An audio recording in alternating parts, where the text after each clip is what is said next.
গাড়িতে ওঠার জন্য সিঁড়ি নেই, তাতে কি? তবে আছেন একজন সেনা সদস্য, যিনি হয়ে উঠেছেন গাড়িতে ওঠার নিরাপদ সিঁড়ি। বাংলাদেশ সেনাবাহিনী নামটি শুধু যেন নিরাপত্তার প্রতীকী নয়, বিপদে আপদে এক ভরসারও নাম। কোথাও গলা সমান পানিতে, আবার কোথাও কোমর সমান পানিতে থেকেই চলছে বন্যাত্ম মানুষের জীবন বাঁচানো কিংবা উদ্ধার কাজ।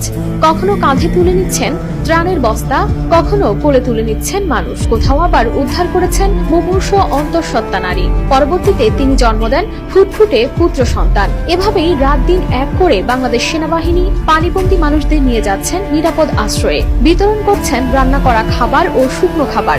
ঝড় বৃষ্টি উপেক্ষা করে এগিয়ে আসছেন মানুষের সহায়তায়। মানুষের সেবার জন্য যেন আপাতত ছুটি দিয়েছেন নিজেদের আরামায়েশ কিংবা ঘুমকেও।